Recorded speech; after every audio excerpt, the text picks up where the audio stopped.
Before we get started today, Fresh Facers, I have a little news to share with you. Obviously, we've talked a lot about Seattle music in the 80s around here, which is truly, a formative time and place for me as a youngster and experience that more than anything else accounts for me being a writer and an artist. No time or place was more critical to my development as an artist than the Metropolis, an all ages club in Pioneer Square, which is only open for 11 months between the springs of 1983 and 84. You've heard us talk about it before with Jeff Ament, Stone Gossard, Buzz Melvin. I mean, it almost always comes up with Seattle music people because it was truly a watershed moment culturally for the Pacific Northwest, one of those reverberations that would be felt globally, 6, 7, 8 years later. So many artists, and not just musicians, but visual artists like Harold Hollingsworth, photographers like Charles Peterson, also a friend of the pod, and writers like me. We all came of age at the Metropolis. It's a story that needs to be told, and I'm proud to say that it's now being told. Metropolis, the documentary, directed by yours truly, has commenced shooting, and already the project feels special. So, to defer production costs and keep the momentum rolling, we've started a crowdsourcing campaign on Seed and Spark. You'll find a link for the campaign below here on the podcast. Thank you, Jason, for suggesting that. Please check it out. There's a little teaser. There's a button to follow the progress of the project, so push that. And hey, every little bit helps. We've had pledges from $5 to 3,000. So whatever you can swing, if anything, otherwise just follow. But do check it out. Metropolis, the documentary, link below. So I cannot tell you the effect discovering X, the band, in 1982 had on me. I had already played the shit out of Los Angeles, and when Under a Big Black Sun came out that summer, 14-year-old me was a goner. Riding with Mary was my jam. Um, a big part of my of X being so revelatory was the female energy and voice that was missing from the Sex Pistols and Black Flag and the Circle Jerks and some of the other punk I had first discovered. X was a game changer for me. Before we get started today, today's guest, just a reminder, like, subscribe, follow wherever you're consuming a fresh face in hell. Jason makes me do that housekeeping.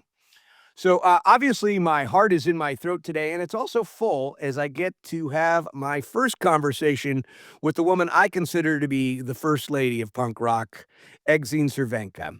She's an artist through and through. She's not afraid of controversy, and she is truly one of a kind. Exene, thank you for being our fresh face in hell. Well, thank you. That's very nice, everything you said. I want to thank also a friend of the podcast, road manager extraordinaire Danny Bland, for putting me in touch with you. Danny's immense. He drove you halfway across the country, I believe, once. Do you remember that? Many times we've driven around with Danny. Oh, okay. He told us about the first time and how he was like, "Oh, what do I say? What do I say?" He was feeling a little bit like I feel right now. So to start, my own foray into punk rock in the early 80s in Seattle started in a world with a lot of overlap with the art world. Hanging out at places like the Roscoe Louis Gallery, the Metropolis, Graven Image, where, the music was there, but art was a central theme too. And it occurs to me that your gateway was poetry and art. How did these worlds overlap in 1970s Los Angeles? They completely overlapped.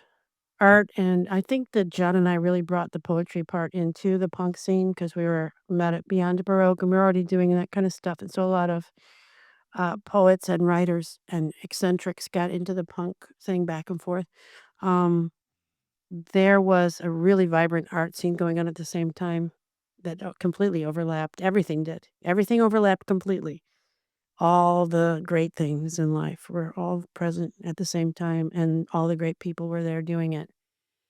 So, yeah, it was the same everywhere. I think it was the same in San Francisco for sure, In New York, it was the same, I think I don't in Austin, it was the same everywhere we went. Yeah, I mean, it seems to me the early punk definitely a lot of it came out of the art world. Obviously, New York with Velvet Underground, Patti Smith, Jim Carroll's, and all that overlap Mhm. there. But so much of that was the New York scene, and we've heard so much about that. How would you say that the cultural climate of Los Angeles, in particular, during that time, helped shape your worldview? That was my worldview. I was that world. I don't know, intrinsic. It was intrinsic. Um, but, the thing then was that there was this exploration going on in everyone's minds, and there was a communication going on in everyone's minds that was very open, and everything was in real time. So if I said something to an artist about art and I was 24 years old and I didn't really know too much about art, I wasn't trained in art, but I'd been to this museum recently on tour and I saw this show and I really loved it. And they would just look at me and go, "Oh, you think that person's great? What about this artist?" And I would go, "I don't know who that is." And they will, "Why don't you go find out if you think you know so much about art?" And I would say, get in a fight with them a little bit over the pool table. And then they'd buy me a beer and we'd be friends again because we were corrected in real time or informed or educated in real time. It's not like the internet now. So you made your mistakes out loud and then they went away. And you didn't have to live with them for the rest of your life. You just had to go on and learn more and keep growing as a person. Who were some of the people individually that kind of were your gateway to the art and poetry world? What led you there? I led myself there, long before I came to Los Angeles. But I don't know. Everyone was creative. Claude Bessie, Kick Boy Face from Slash, and Top Jimmy were equally creative. One was from France. One was from God knows. Who was he from? Kentucky or Washington or so? I don't know. Anyway, just, I think the best artist is someone whose life is their art. They may not write down everything they say. They may not care if anyone ever hears it. They may die young. They may not make a painting. They may not be in a band, but everything they do is so artistic and creative and inspiring that their presence on the planet is really important. And those are the people we don't know about, the people we don't hear. Um, that aren't, throwing them. They're not the narcissistic type that has to have all the attention. I like this notion. It's very, Kierkegaardian that the artist is their first work of art. Uh huh. Unfortunately, we've all met so many of our heroes, you notwithstanding, you're great, but, like, we've met our heroes, our art heroes, and they've so often disappointed us. You're like, "How can they have such great work on the page or the canvas, or how can they be so great musically?" And then you meet them and they're just so they're turds. Well, here's the thing. If you There's an Elvis movie that's out now called Epic that I'm gonna go see pretty soon, and I was talking to somebody about it, and they said, "Well, Elvis was like, he had all these young girls, he was really." And I'm like, "Okay, so there will be no libraries, there would be no museums, there would be no music, there would be no theater, there would be no film if we judged everyone by their personal life, right? Especially men in the past, it's like, oh, he had a mistress and he was exploited women. It's like, I know, okay? So I'm looking at this painting right now. Could you not bother me? So you're able to separate, which is healthy. I don't care what people do. It's not my job in the world to pass judgment on people. My job is to just try to live a creative life and be of some service to others, right? But yeah, you do get caught if you get caught up in that, you never listen to Miles Davis again for sure. Then what? Then what do you do? Then what do you do? Yeah, well, the reason I ask is because because you're saying, because you're saying, like, you think the greatest artists are those ones that are just the art themselves. They're this working. Well, I didn't say that. I said that Claude Bessie and Top Jimmy Oh, were okay. those kinds of were those artists. I can't say, like, those were my personal encounters with people who inspired me because they were just artists in their life. The way they lived their lives was an art form. So, you're gonna notice that I'm just sort of fascinated with this period as we go on, and, the first record was called Los Angeles, so I do have a lot of LA Mhm. questions, like, talk to me more about LA in the mid-70s. How is it different than it was today? Than like the LA today? Well, I don't live in LA, but I do spend time there, and I do have a fondness for it, of course. You're talking about 50 years ago. So everything's different than it was 50 years ago. Everything is. We're different. I'm different than I was 50 years ago. So it's a lot to explain away or explain. I think the interesting thing to me about Los Angeles when I moved there was the beatnik scene was still kind of fringing around the edges, especially in Venice. The hippie thing was just all over the place. Um, the Miss Pamela thing was still kind of happening. We're talking '76. The bikers were there and the punk thing was happening. So when we met Ray Manzarek, people look back and go, "Oh, that was so different. Those were the hippies." And it's like that was 4 years apart. the end of the Doors to X. It was like 5 years. The beatniks had just ended, the hippies had just kind of were filtering away, and punk was coming in. It was like a 15-year period. What's happened since then is just the aftermath and evolution of all those things. You know, there's still great music in LA. I think there was a lot of really great music in the early 2000s, I think. There's always great things going on. But you know, it's a different city now. Like most of the things that I would say, like all the restaurants and clubs, they're all gone. They're all torn down. And so the history is not really there like it was. I mean, the whiskey's there, but it's a shell building. I don't know. I mean, it's different because it's all different people. I go to Los Angeles and I walk around, I feel kind of a little bit like a ghost or like a visitor to another world because it doesn't have it's not familiar. Um but there's still I mean, there's great things and great people and great art galleries and great events going on all the time. It is different. You're asking how is it different? It's completely Yeah, different. I mean, there's definitely a corollary between rent and art. Uh, I mean, I think one of the reasons why we haven't seen such great art out of New York we haven't seen a sort of New York renaissance since the mid-70s and early '70s is because the rents went up. I mean, where rents are cheap, art seems to thrive, and it seems to me LA is so much more expensive now. I mean, even as we got into the '90s, there was more pay to play, there was more of an industry-centric thing. I'm not I'm from backwater Seattle, so I wasn't used to that sort of infrastructure, but, I mean, part of it just seems like now that some of the bigger cities, Chicago and Los Angeles and New York have become more expensive, it's hard for the art scene to thrive. Well, that's when all the galleries went away. All my galleries closed. Nothing can stay open anymore. It's money laundering, like, what is his name? Anyway, it's money laundering or it's, pop-ups. You know, it's like, "Oh, we're gonna go into this storefront, and we're gonna rent it, and we're gonna, like, show to have art this weekend," and then, it's like, "Okay, well, I like that concept, but not because it has to be that way." It's funny because that's the thing about hard times make, strong people and weak times make weak people kinda thing. And, I it's the same when we started out, you could live for $100 a month. A gallery could open and close, but it would be, like, so cheap to do it, and, we just had, like, all these buildings and apartments and cars and musical instruments and galleries, just millions of opportunities to just throw something together and be there, and then it got hard, the economy. But, I mean, this started in the '70s with the oil embargo type, OPEC type stuff, where the hippies had they could live in a house for $100 a month that was a Victorian, and 100 people could come in and out of there and just have this great life, and have all this, like but then, when the money crunch started happening and oil went up, suddenly rents went up, and suddenly transportation went up, and suddenly food went up, and suddenly everything went up, and it just started going up and up and up,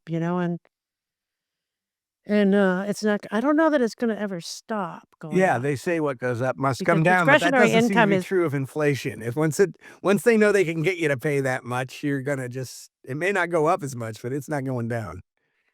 that saying is only true when it comes to strictly scientific things like gravity. It doesn't have it doesn't go with anything else, but, gravity is the only truth in that, but, yeah, it's just discretionary income is the ultimate power of the people.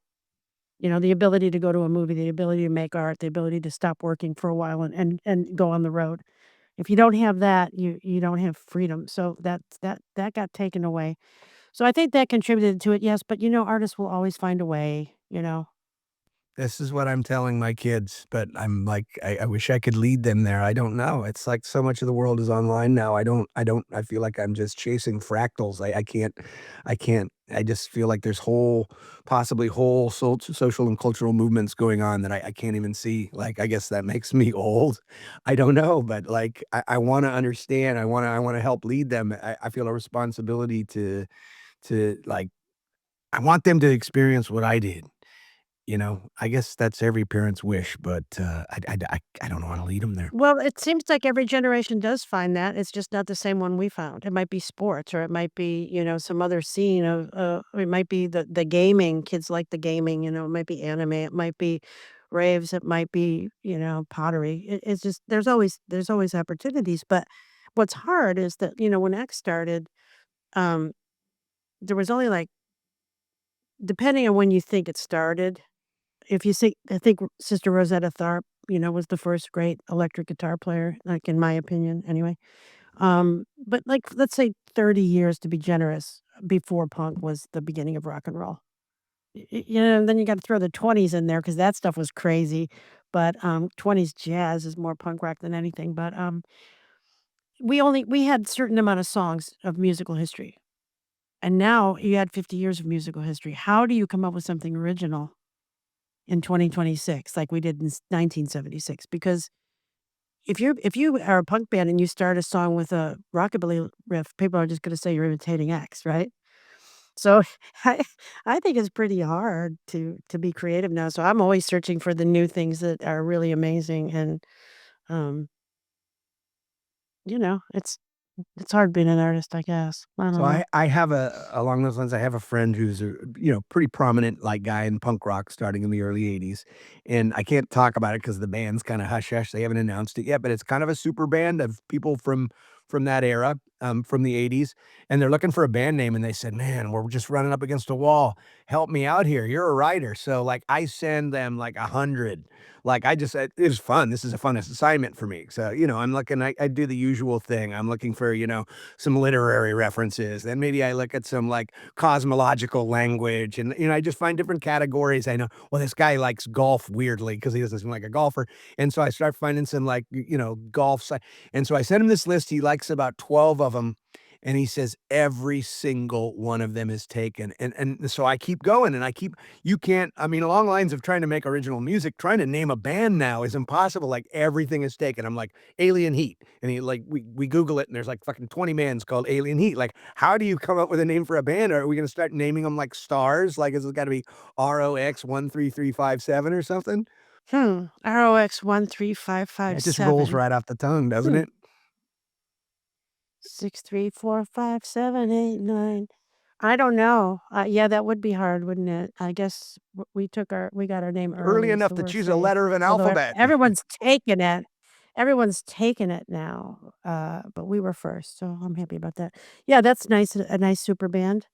That sounds good. I guess I can already tell you who's in it, but Oops. Well, just by your description.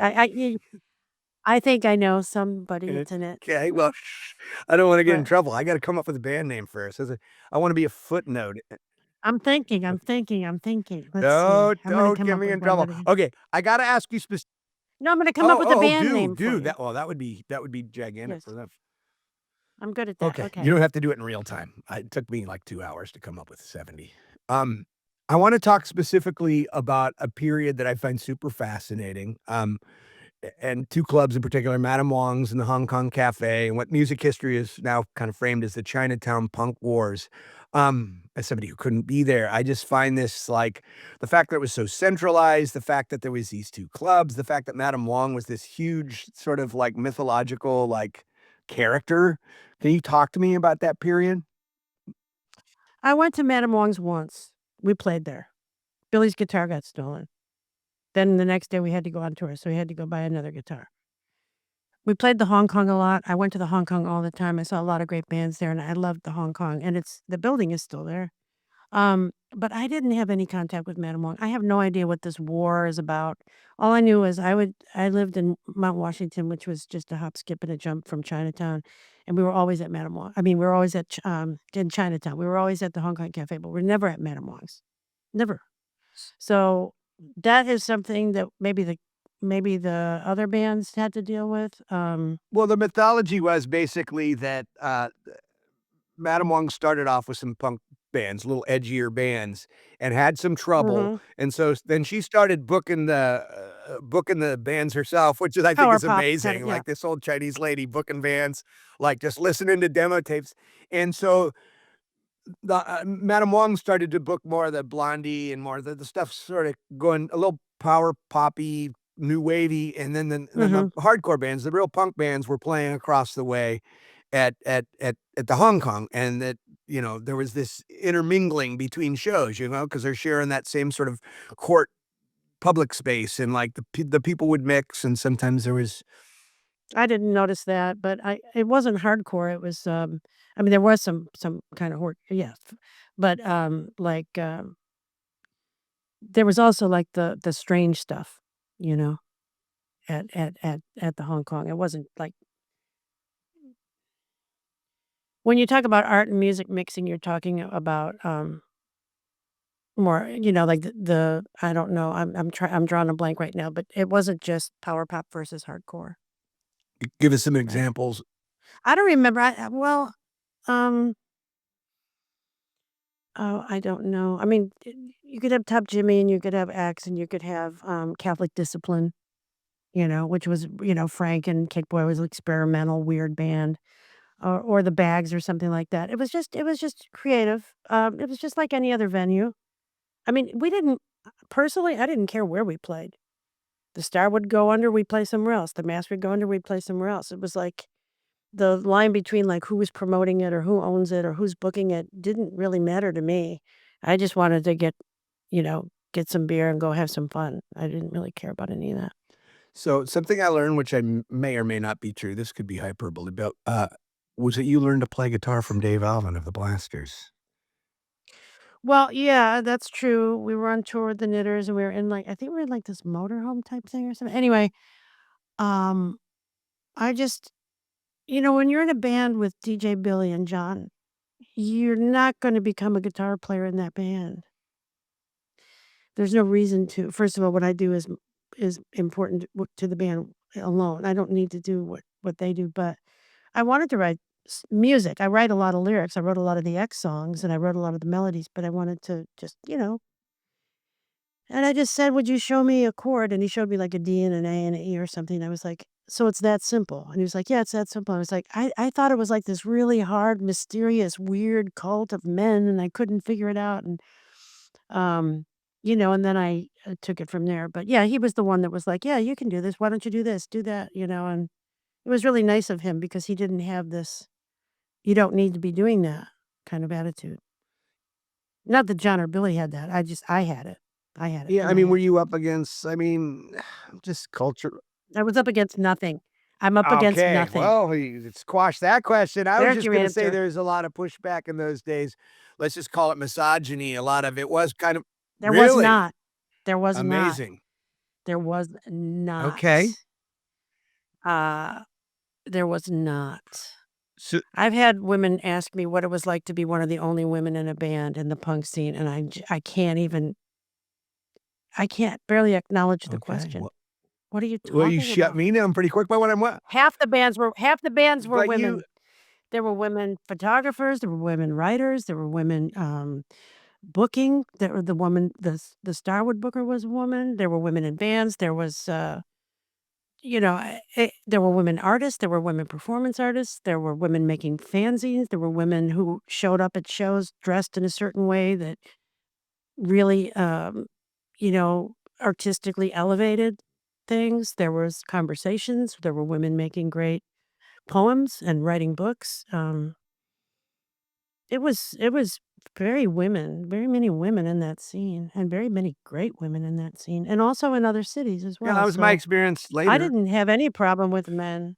I didn't have any problems with men, and I wasn't in the corporate world, so I wasn't a 17-year-old girl who some guy thought he could exploit because I was pretty and sexy. I was Exene. No one was gonna exploit me, no one wanted to exploit me, and I was never sexually harassed. So I tell people that, and they kinda can't believe it. I'm like, "Don't look at things now and then project it onto my past." Yeah, well, that question for me, from my end, was just sort of informed by the fact that you said that the guitar, as you described it, as this, like, weird cult of men thing. That was me. Yeah, that's how I thought about it. That was in my head.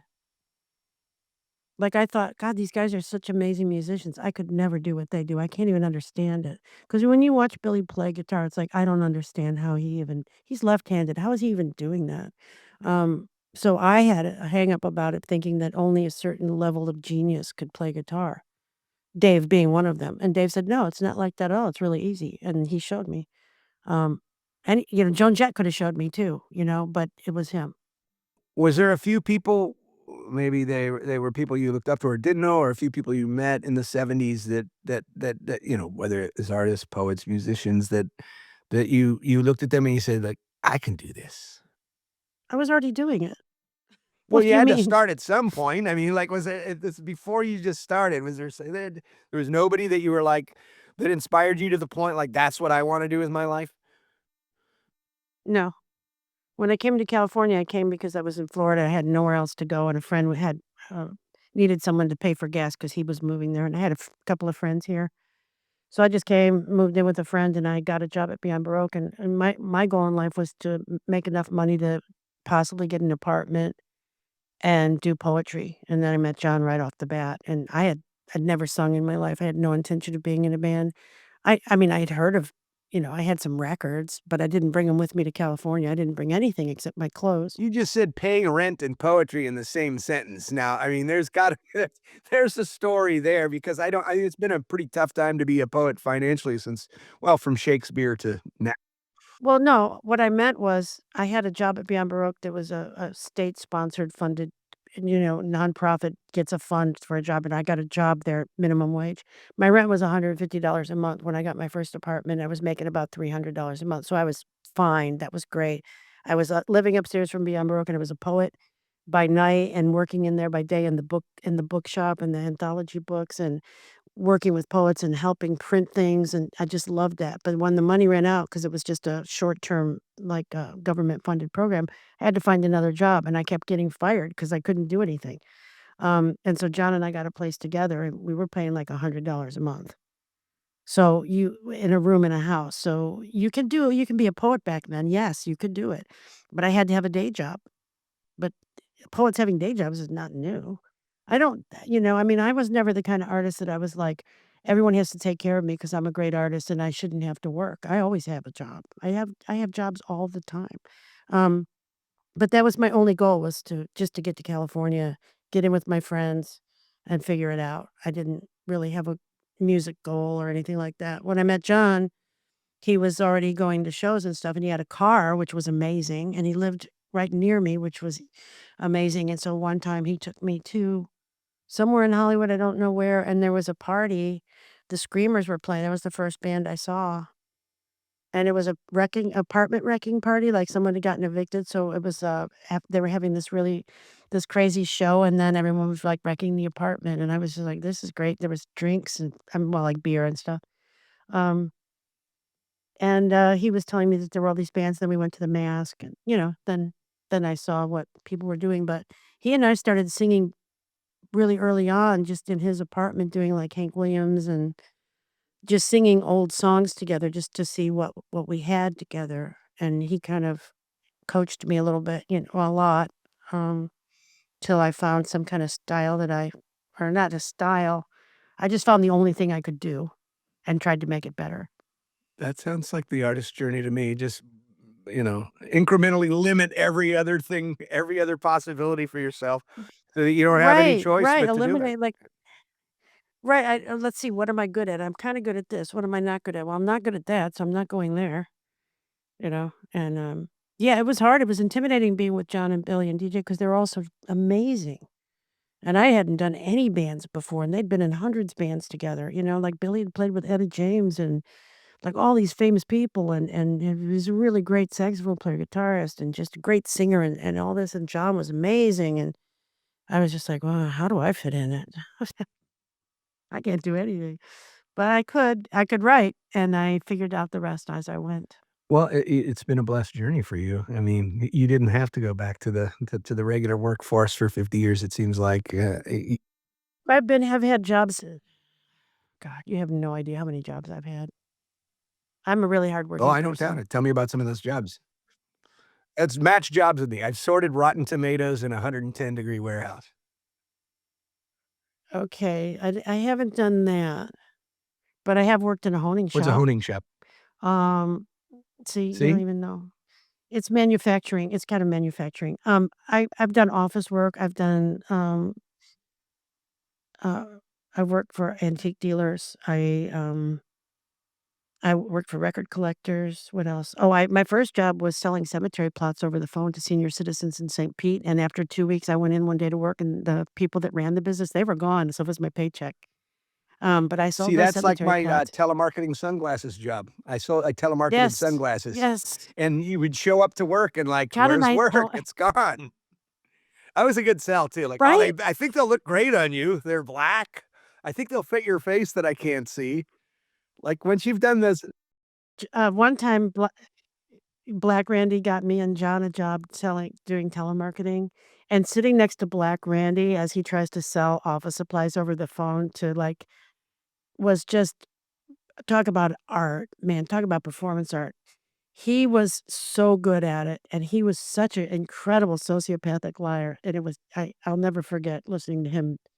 So, that lasted about a week, I think, but yeah, everybody had to have job we all have to have jobs, right? We still have when to I have was jobs. telemarketing, we had the guy, one of the guys that led the phone room. He had a pitch. He had the pitch written down. So you're getting guys that are like recently Right. paroleed. I mean, I was working with like hookers that were living in the Cozy 8 motel, and like so he had the pitch, and he's like he didn't have a lot of faith in these people, and so he'd be just stick to the fucking pitch, just read the pitch, and say. And so one day this guy comes in, and I was 17. I was like whiz kid. They were sending me down to like Gilroy to open offices and stuff. I guess I was just a little teen, delinquent, and so I was good at getting money out of people. But the guy sits next to me and he goes, "Hello, Mr. or Mrs. Your name here?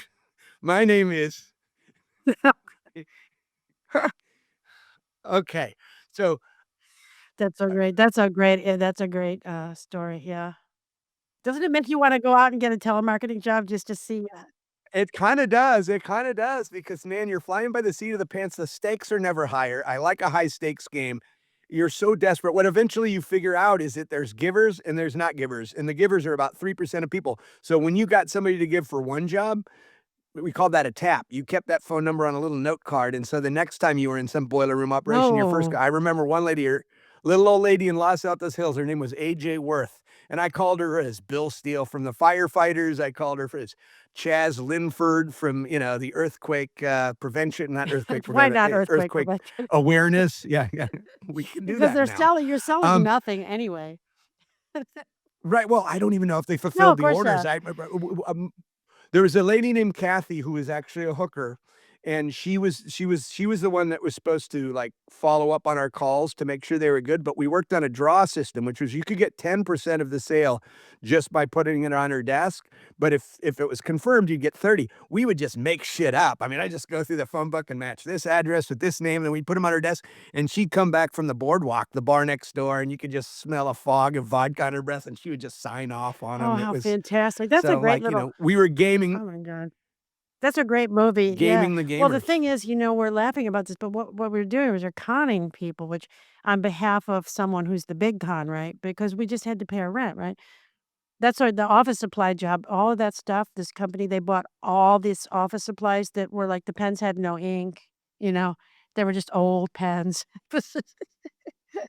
Anyway, fun times. So, and I'm thinking about this mid LA, this wordsmith, musicians operating outside the mainstream. Was like Tom Waits somebody that Oh, was yeah, on your he radar, or used was to that kind of a there was different a show at the Cafe de Grand, and it was a Top Jimmy show. I think it was when X was still part of the band. Sometimes that John would play bass, sometimes, they had Gil would play bass, but eventually he got his great Rhythm Pigs band, but, um, there was Jimmy singing, and then there was a guy on either side of him singing. David Lee Roth and Tom Waits were singing with Jimmy in the same microphone. That was pretty amazing. Yeah, he was around a little bit. Yeah, and David Lee Roth's a guy that has a lot more musical talent than a lot of people know. I think in recent decades, people have realized that he can be a bit of a crooner, and, like, his musical proclivities are different than just, like, spandex and long hair and the whole, like, rock god He's a thing. Catskill comedian. He's all over the place, yeah. So then Ricky Lee Jones, that would have been a I little didn't never later see her. maybe, We and didn't have many, like, yeah. celebrity drop-ins. Um, So she was so that she was considered a celebrity by then. what I'm saying I guess I shouldn't say celebrity. What I'm thinking is, like, famous people, they weren't in that scene that much. Like, once in a while, you'd see somebody you might recognize, but it wasn't like, a mixture of a bunch of famous actors and a bunch of famous musicians in with the punk scene. It was just the kids hanging out together mostly. Yeah, I was just curious because, like, you wouldn't necessarily put those sounds together between Tom Waits and X, but, like, I mean, when you start to talk about the words, you start to talk about the poetry and just the operating outside the, whatever, top 40, I just had to ask that, like, makes sense that there would be some crossover there. Briefly for a moment. It's just like you've been I mean, all the different bands you've been in, all the different artists you've collaborated, what have you learned about yourself in collaborating? I'm a writer, so I mean, I write novels, so collaboration is not really something I normally do. That's right, you do I mean, write I guess novels. with my editor, but Oh, I see what you're saying. Okay, I'm thinking, okay, this relates to what you there's do. different moving Right, right. pieces, different artistic minds. That can be a fraught, Sure it is. dynamic. Sure it is. Yeah. Being in a band is not easy. And, if you bring in a song and you think it's the best song you ever wrote and you've got all the chords figured out and the melody and you bring it in and someone goes, "Yeah, it's pretty good, but we should play an F there instead of well, let's try it that way." And you're like, "Whoa, whoa, no one asked me." But that wasn't in, my current band. That was in another long time ago. Um, I don't know, you just have to be willing to compromise. You have to be willing to work really hard and to let things go, even if you get angry or something at times. Like, John and I have been together a very long time, since the day we met, um, in one form or another, and we're very linked on a level that I can't even explain, and we don't get along sometimes, of course, and we have, like, really angry disagreements sometimes, but, I am very slow to anger, and I haven't gotten angry in a very, very, very long time, so I just usually let things go, but that's not a big deal. What how did the record come out? How did that song work out? Did you figure out your parts? Yes, you did. That's all that matters. But, I mean, the fact that X is still together and the Knitters are gonna be playing soon is a testimony to all those people and how much we value what we have over everything else. Like, what's more important? Yes, value. That's it. I mean, I've seen Value. so many bands that were talent-wise on the ascendant that just could have been amazing, but they just became the late greats because they couldn't work it out for themselves. Maybe they didn't value the collective enough, or they didn't, their egos got in the way of valuing each other that much. Like, I mean, God, you guys have been a band for over 50 years. It's fucking amazing. Correct. It kinda seems that, whereas the genesis of the American punk was all tied up with art and theatrics and spoken word, like, by the mid-80s, first and second wave hardcore, and especially into the '90s where things became a little more mainstream, it became more exclusively about the music. Like, I felt less crossover between poetry and art and, like, Mhm. it was just less bohemian overall. It became an industry, and there was this big monolithic music industry with all this infrastructure and all these A&R guys running around, getting guys to sign cocktail napkins and calling this city the next that city and so forth. I mean, did you guys feel this shift? You were already having success by then, Oh, but did yeah. you feel this? It all went Yeah. to hell, and Billy didn't wanna play anymore, and so we got Tony and Dave in the band, and that didn't work out as great as it could have, but we probably should have stopped, and, I got married and had a baby, and John got married and had a baby on the same day. Our children were born on the same day. Um, and we did solo stuff, and I moved to Idaho, when I quit doing music, and then I started doing solo stuff, so I had to come back, but, yeah, I thought that was a tough time, and I think what rescued that was Nirvana, and then it's been kind of okay since. Big price to pay, that group of people, but, I think that was the breath that there was a a breath of life at that moment that kinda changed things. I saw it where Billy Corgan said something very interesting the other day, as he often does. Mm.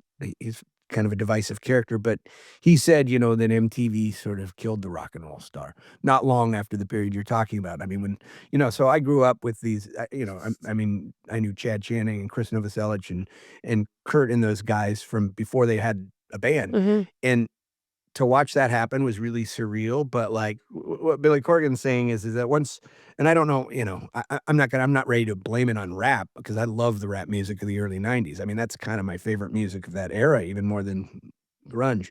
But what do you think of this idea that they purposely killed the rock star? And I who don't is they? well, I I mean, don't know about that. I do know that, there is things in life called necessary evils.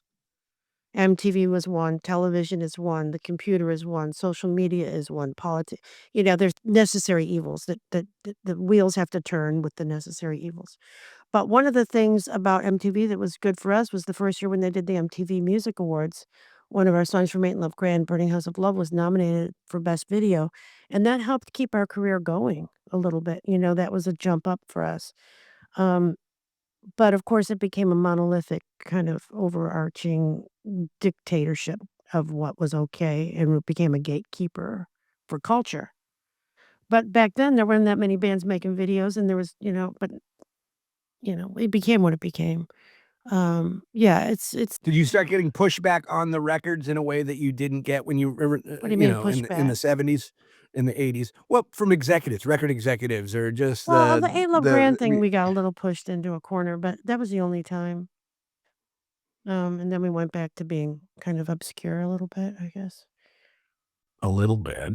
No, Yeah, I a don't know little about bit obscure. well, yeah. Well, you said you'd moved to Idaho, which I never heard before, but I also know that at some point you moved to Missouri. Yeah, I move What around a lot. prompted you to move what prompted you to move from LA to Missouri? Oh, just a mistaken identity thing. I think that, yeah, I've lived in Florida, Illinois well, I grew up in Illinois, and then I lived in Florida from when I was, like, 13, I guess, and then California, then Idaho, and then California, then Missouri, then California. So I've lived it around a lot. I like this whole country. I like all these places. There's a lot of places I would love to live simultaneously, but I can't. Who was 12-year-old Exene Um, before you left Missouri or well, I lived in a Illinois? town of 1,000 people on a gravel road, so there wasn't a lot there. Catholic school, Catholic church, played outside, and then the radio happened. I heard Bob Yeah, Dylan when I and was in so 3rd grade, and, I heard, like, the long version of Light My Fire when I was 12, and that was when I became a different person. When you're 12, you're going through, like, that whole pre or puberty kind of phase, and you're going through a psychic change. Like, that's when the poltergeist activity supposedly happens to children, there's an age in there that is mythologically confirmed as being special. And when you're all alone in the world and the only thing you have is the car radio once in a while, and the long version of Light My Fire comes on for the first time, you're transformed in a way that you will never go back to who you were 5 minutes ago.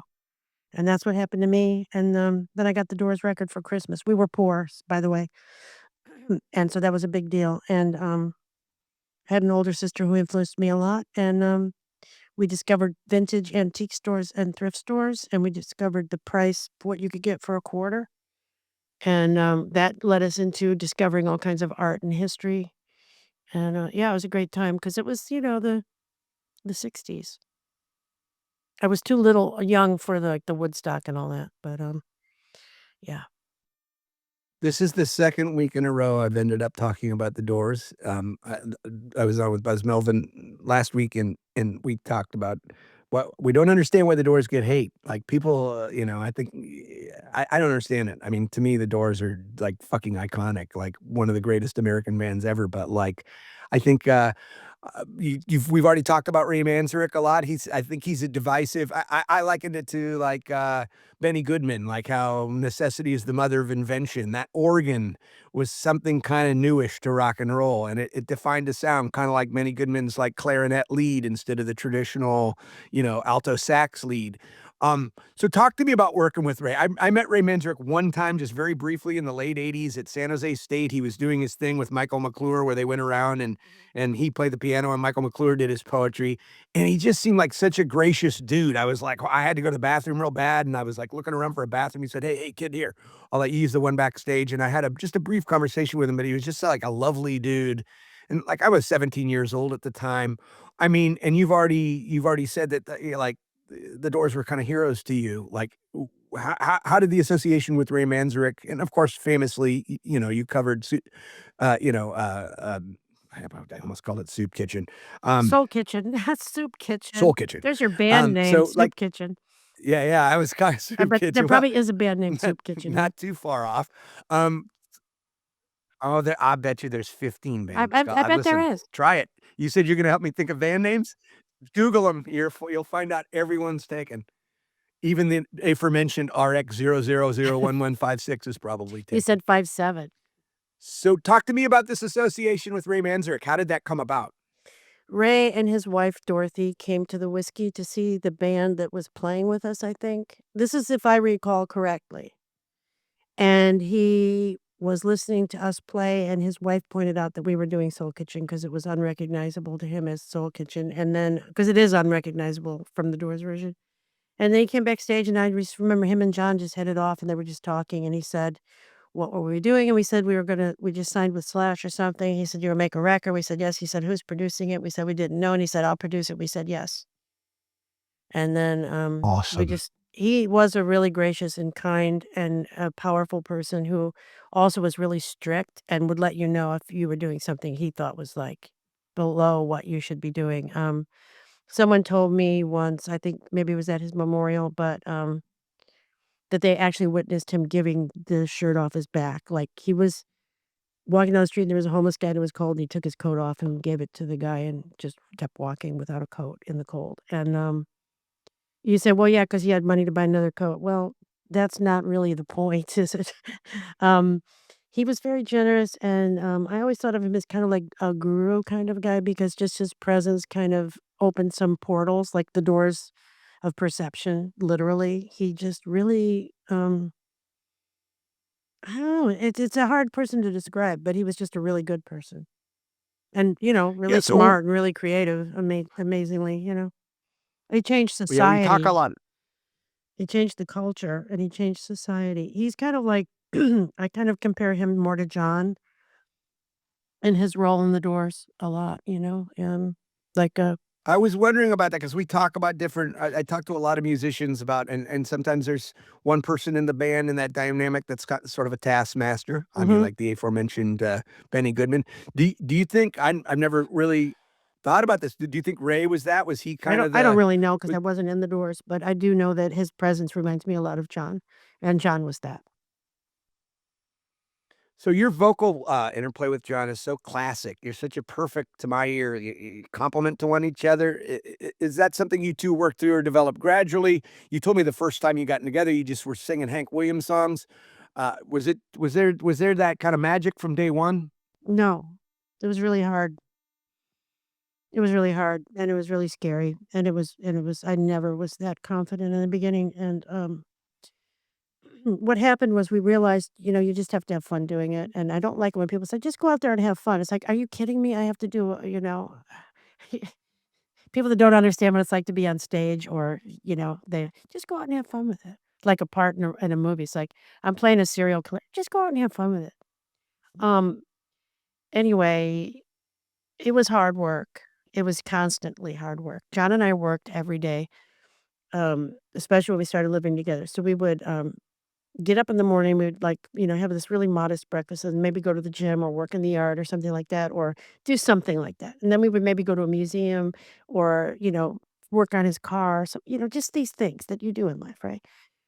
Um, then you would make flyers for the show. You'd make phone calls about things. You'd practice singing. You'd work on songs. You'd go eat. You'd go see some bands. You'd get home at 3 in the morning. You'd get up the next day and do it again. But every day there was at least 3 or 4 facets or, things you would do for the band. Like, you'd work on vocals, you'd write, you'd go see bands, you'd hang up flyers, you'd make flyers, you'd call people, you'd go you would just constantly working. And it was a lot of rehearsing, and I would get really mad at him because we would do a song over and over, just him on an acoustic guitar or on the bass, so it's little music, just the 2 of us singing a line over and over, the chorus over and over, like 30, 40 times, and then I would just be like, I can't." He'd go, one more time, let's just do it one more time." I'd be like, "Fuck you, John, I'm not doing any more. I hate this song. I've always hated this song. I didn't even like this song. I hate singing it. I just hate this. I don't even wanna be in a band." He'd go, "Okay, well, let's just try it one more time." And I would try it one more time. and that's just the way it was, and thank God for that because he really made me get better. He made it wasn't like getting better, it was finding who I could be. It's like finding what my sound was. I didn't know. Talk to me about the Knitters. How did they come to be? Who was involved? Oh How did god. that collaboration You don't like that one? John no, I love it. John I just told the story so many times, and I hope that I'm telling it right because I think I believed the last time I told it more than the first time I told it, but I don't know if that's true either. Um, so John and I were doing a benefit because that's all we did, and, it could have been for Top Jimmy's Dentures, it could have been for somebody's house rental, it could have been for, like, some other event or cause, I don't even know, but we were at Club 88, we were in the back room, and we were practicing a Hank Williams song again, or I don't know what we were practicing, some song. And, Dave Alvin was there, and I think John said, "Hey, do you wanna play with us? We're gonna do these 3 songs or these 4 songs," and he was doing it too, so I go, "Sure, I'll do it with you," and, so we practiced a little bit, and the guy came up and he said, "So, I'm gonna introduce you guys. What are you called?" And we just went, well, we were John and Exene, and now we're John and Exene and Dave, so I don't know what we're called. And Dave just looked at me and goes, "We're the Knitters." And, he goes, "Okay, the Knitters." And he went out and I went, "What is that?" And he went, "Like the Weavers." And then we went, "Oh, okay, we're like the Weavers. How cool. We're like the Weavers." And, of course, no one in the audience had ever heard of the Knitters or the Weavers, but, well, a few people had. And, so we went out and sang our little songs, and then people liked it, and then it turned out that that was at the time in the beginning of the '80s, all of a sudden, there became all these issues and all these events and benefits. There was this benefit and that benefit. There was a benefit for the Pittston Miners. There was a benefit for guitar strings for, Nicaragua, and then, baseballs for El Salvador, or vice versa, I can't remember which now. And there was benefits for this place, and this club, and this guy, and this rehearsal place, and this political cause, and it was constant. And Jackson Browne used to do a lot, and then all of a sudden, X and the Blaster seemed to inherit the mantle of, okay, so when you're playing shows and you're making $3,000, that's a lot of money back then. But if you play a benefit and you give that $3,000 to a cause, you can't play for 2 more months because you just played and everybody just saw you, so now you gotta wait and play again, right? So, there were certain elements in those bands that we were like, "This is not smart." So we created the Knitters with Johnny Ray Bartell on bass and DJ on drums to have a benefit band, so that whenever there was something that needed playing a benefit for, you could call the Knitters, but then X and the Blasters could still play their shows. That's smart. I need an alter ego because I run into this exact same problem with like the paid speaking gigs. So you go out in support of your novel and you do 35 cities for free. I mean, they pay for your hotel and they give you a per diem and all that, but it's not a paid gig. You're there to support your book and you're signing 12 to 100 books a night and which is like if you do the numbers of how did they pay for the hotel cuz right, you're making like $3 a book. But like then it becomes hard for me to like say, well, I'll get like 2 years 2 gigs a year that pay, like, a lot, I'm like, enough to support my family for a month, but I can't up it, I can't get it to more than 2 because I gotta do all this stuff for free and stuff like that, and you've just helped me. Now I just need but then I'm gonna run into the branding problem where if I have a different name, they're not gonna wanna pay me. So No, I now don't think it works for one person. damn W it. Yeah, what you would well, have to do is like what John and I do, you'll have to write a book with someone. Oh, no, it's still a book, though, you still have that same you just have to stop doing free gigs, man. I know, but it's kinda comes with the territory of supporting the book. Well, the pandemic almost effectively killed the book tour, let's put it that way. The whole industry is like, "Wow, Zoom, we don't have to pay for a hotel, we don't have to give 'em money." It's almost impossible for them to monetize, but, like, I'll tell you, the book tour has just never been the same since the pandemic. I'm glad live music has come back strong, but, I don't know, this last year, the economy for touring was terrible, and, everything is just face it, we're in a bad time economically, and people don't have money, we don't have the money we used to have. Because post-pandemic, when they were throwing money at us to get us to shut up, um, and we finally got to leave our houses, we'd go see anything and pay anything to go see, we'll go book signing, band, we don't care.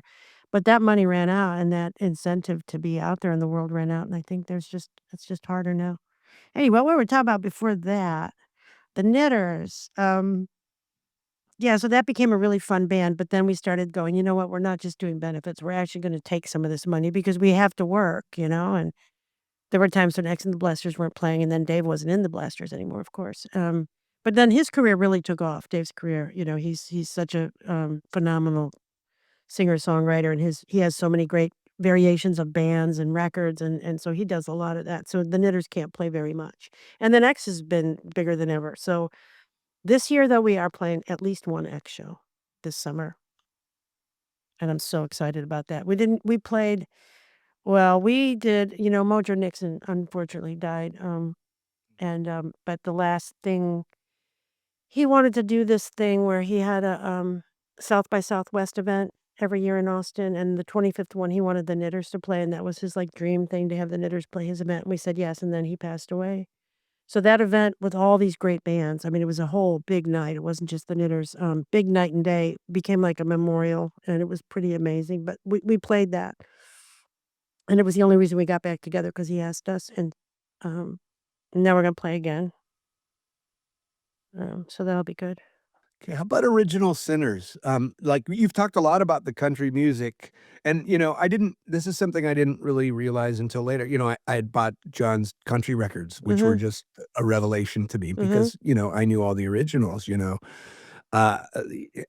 there's country that, especially the cover record, I forget what it's called, the one with the black cover, but with the original sinner, I started to hear these different influences in play a little bit more. I mean, talk to me about how did that band come to be? I started doing solo records in 1989, I think, where I played guitar and wrote all the songs and all the music. Um, I did 2 solo records in, like, 9 I guess they came out in 89, 90, something like that, 90, 91 on Rhino. And then I had a various amount of solo bands, and, then I did 2 more solo records for Bloodshot, um, The Excitement of Maybe and Somewhere Gone more recently. So, yeah, I'm always doing the folk country thing, that's my favorite thing, really, and, it's what I can do best, but I did a very hardcore punk record with, Matt and DJ, Matt from, God, what do you call it? Oh my god, Operation Ivy and Rancid, we did a song, we did a record that was pretty neat, and, I just do lots of different solo things, but, it's all the same, American music is all the same, punk and bluegrass are identical.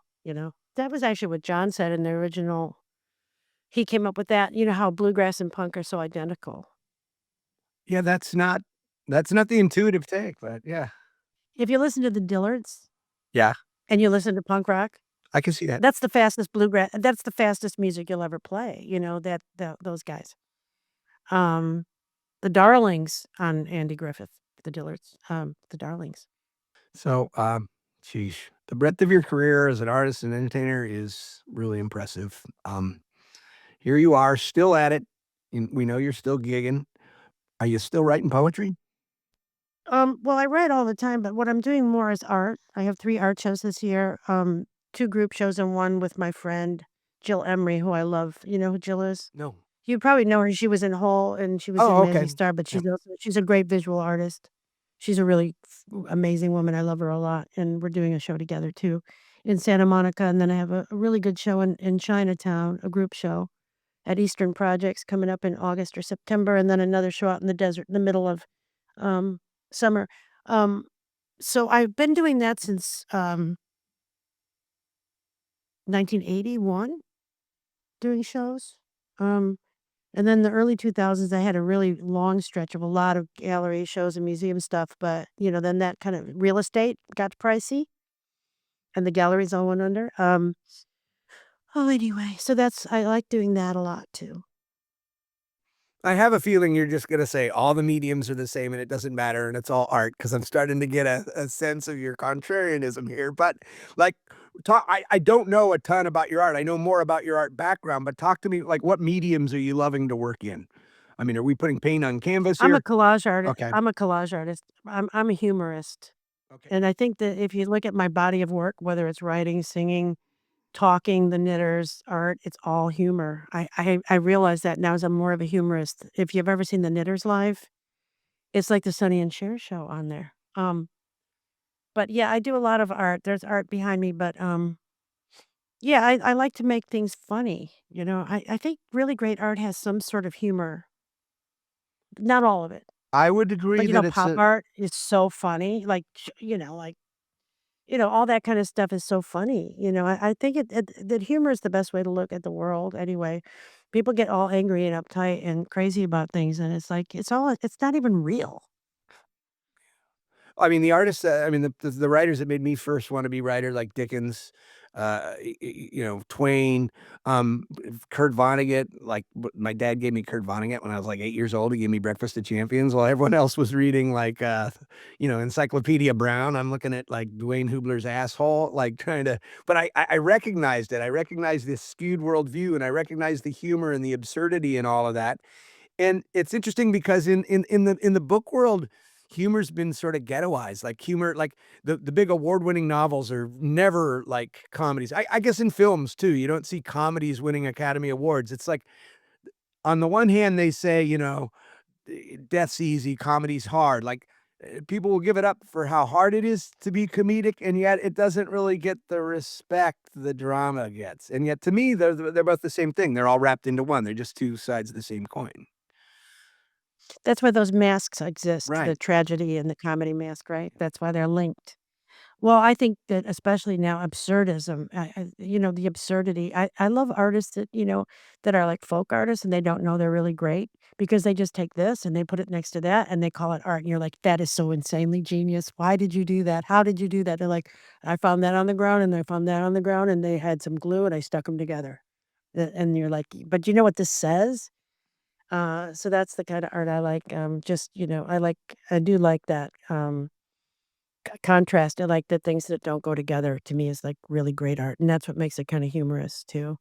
But I do look at life and say that this is not even real, so just relax, just it's okay. You hit on something that I really appreciate, and I tell this to people who wanna go get an MFA in fiction writing and stuff like that, is that to arrive at this authentic voice, you almost need to be sort of ignorant as art as this dialectic. Because I mean, I just remember being college age, and I only went to a couple community colleges, but I had a couple friends that were, like, art students, and they would just bore the fuck out of me, telling me why their paintings were good. I'm just like they would explain, "Well, you have to understand because this was happening in Cubism," and I mean, it's just like, the more you have to explain it, the more I feel like the further you're getting from art.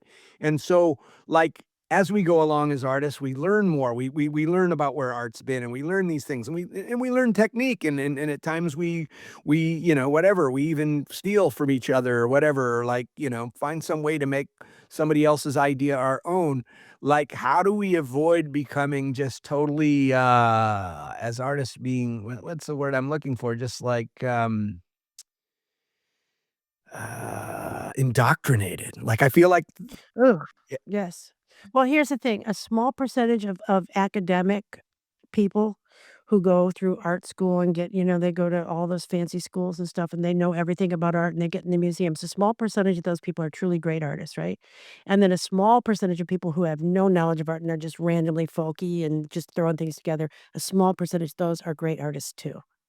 So it isn't about any of that stuff. Like, I never went to school at all, and the thing is, like, I wish I had gone to anatomy drawing classes, or I wish I had gone to art school or learned things that I don't know. 'Cause I get hung up sometimes because I can't go any farther, and I'm like, "Well, if I just knew how to do this one thing that this person knows how to do, I could probably make this better, but I don't know. I don't wanna go to college." I wanted to go to do some writing classes recently because I have all this fiction that I've been writing and I'll never finish it, and, short stories and stuff, and so I thought, "Well, I'm gonna find a class, a writing class, and I'm gonna take a writing class. I'm gonna sit down, I'm gonna finish some of these stories." And so I started looking into these classes, and you know what they all were? How to sell your novel. That's what they were. They weren't about how to write a novel, they were about how to sell it, and I couldn't find one that was just like, "Hey, you wanna be a better writer? Come on over here, let's all write together," and, it was just, like, really sad, but I think it's just, what is there a saying, "A little knowledge is a dangerous thing"? Then what is a lot of knowledge? A lot of knowledge could be like, Stultifying, I think, kinda. Like, so it took me years to be able to teach. People asked me to teach, and I always said, "I don't wanna teach," because I honestly felt this in my bones. I was like, if you need me, you're not gonna make it, you know what I mean? You have to be so motivated, and so you have to just welcome just, like, failure after failure after failure. You have to be so used to just falling flat on your face and not being discouraged and just making art for art's sake, that if you need somebody to hold your hand, you're doomed. But now I've started to change my mind. I'm teaching this year-long they finally teach I'm teaching a year-long, long-form novel cohort, and there's, like, 12 of us in it, and it's really amazing just the culture of this group. It's like a family now. They've, like I never had that experience. I never workshopped anything. I was writing in a vacuum. My first 7 unpublished novels, I mean, my friends were jocks. I tell they you know, if I told them I wrote a poem, they'd hit me on the shoulder and call me a fag or something, you know what I mean? And so it wasn't until, like, I started to publish that I actually met other artists, and I could, like and I realized at that point that I really had no facility to talk about what I did, like, I had to learn how to talk about my craft. I knew how to do it, and I learned that by reading and failing and reading and writing and failing, but, like so now that I'm teaching, I'm actually sort of, like, with the right people, with the right sort of, ethos, and to me, it's just about creating a culture of, like, trust and safety and, like, where people can be totally honest, and it really has to be you have to be able to make fun of each other, you have to be able to call each other out, you have to be really brutal with each other, but then supportive. I'm kinda starting to see, for the first time, I'm starting to and for for years, it was just like, "God, if I gotta teach, that means I failed at art." You know what I mean? And now I'm seeing a place in my world where these 2 things can overlap in a way. So, hey, if you wanna take my cohort, do it. Would I will. I mean, you just described it what the punk scene was like, that thing of real time making fun of each other and getting upset and then still working. That's the way to get along with people in any but that's interesting, the progression from being working in a that you worked in a vacuum and now you're doing what you're doing.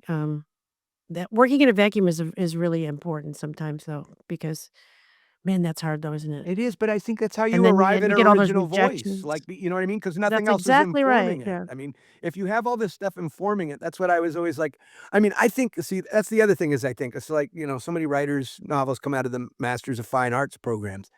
And now I see the value in those. I guess I always felt like because 'cause I'm class conscious, I grew up poor and, like, I mean, these rich kids out in the cornfields writing novels, I just had an axe to grind with it. But as I get older, now I see that these things can be amazing. It's just I don't think people should be doing them when they're 19. I think they should be doing them when they're 35, you know what I mean? Where they've accrued a little life experience because the stories aren't in the classroom. You gotta go out and, telemarket sunglasses or whatever, you gotta sort of accrue the life experience and then start adding the craft. I just think there's a danger to just like learning all the craft and learning the discipline and being taught that this is how the art as a dialectic works, and then this happened, and then this happened, and then this happened, and now here's where you are. What are you gonna do? Whereas when you're in a vacuum, you just see something cool and you're like, I wanna write about that, or I wanna try to make that into a painting or Well, what you did is you were protecting yourself from cross contamination, which is really good. And then you also have to protect yourself from indoctrination, right? And when you're 19, you're going to be Yes. indoctrinated. So, yeah, that's an interesting concept of doing it backwards.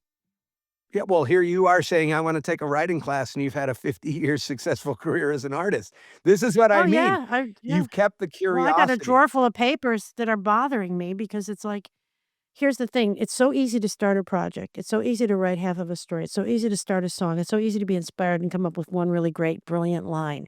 But the hard part that is to fruition. Discipline, it's hard. It's hard to discipline yourself. Do you get up every morning and write at the same time like some people? You need a coach, let me know. I finished 23 novels I finished, and more than half of them were never even published, but I always I finish them. don't think you haven't See, published I got that the many. opposite problem. I get OCD. I have to. What? Oh. I've only published 10, So do so there's 13 that were never even published. wow. Do you write at the same time every day? Are you like a disciplined guy or are No. you just inspired or both? I write all the time. is the short answer, you know? If I'm walking Mm. my dogs, I got my phone on me, and as an idea strikes me, I type it down. You know what I mean? I send myself little messages. With 3 kids, it's impossible. I used to be a workaday, get up at 5, but, like, what happens is once you have a family and all those moving pieces, it just so I try to escape twice a week to the cabin, 2 days a week, and I write, like, 16 hours a day, but what happens is it just builds up. I find I get about the same amount of work done if I'm gonna do it 4 hours every day or if I'm gonna just do it 32 hours in 2 days, I'll get to about the same place. It's kind of funner to do it all at once because it builds up It in just you. fills up inside. Yeah, It like you just can't fills stop. it just keeps so it just keeps pouring in Yeah. and you have to get it out, and then it pours in and you get it out. Look, man, you've That's you've you've because given me some therapy today, so I will repay this in kind. If you need somebody to help you with the discipline, it's one thing I know how to do is finish shit. And, yeah. like, there's different ways of approaching the start, you know what I mean? To not think of it as just this incomplete thing. Because if you have that start that's magical to you, you have your finish already. It's all in there. It's all baked in there. You've got the little seed Oh, I pod. got it all written up in Yeah. here. Well, I can help you get it on the page. I just gotta sit down and write it. I mean, it's mostly written, but yeah, that's interesting. Well, that is inspiring. That gives me some idea. Maybe I should work on those Yeah, well, things. first you gotta figure out if you like my work, but you will. I think you will. Well, We come from some similar I places. do, but here's the other thing. You can't be afraid of all that rejection, Mm-mm. right? You gotta welcome it.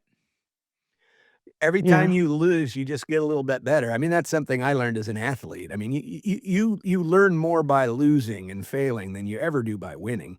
Because every time you really win at something, you know, you try to go back to that drawing board, and it's just never the same. If you did it once and, you know, you can't just take that same exact impetus and keep I mean, it's a recipe for being a hack. Correct. Oh, God. We're about 15 minutes over because I'm so thrilled to have talked to you today. I appreciate you so much being our fresh face in hell. I'm taking a lot away from this conversation personally, which is always kind of the goal for me. You've been an inspiration for many years. She is Exene. She is the first lady of punk rock.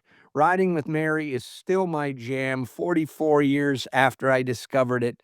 She's an amazing artist. Thank you, Exene, for being our fresh face in hell. Well, thank you. I'm really happy we did this. Thanks. Yeah, me too. You're so nice.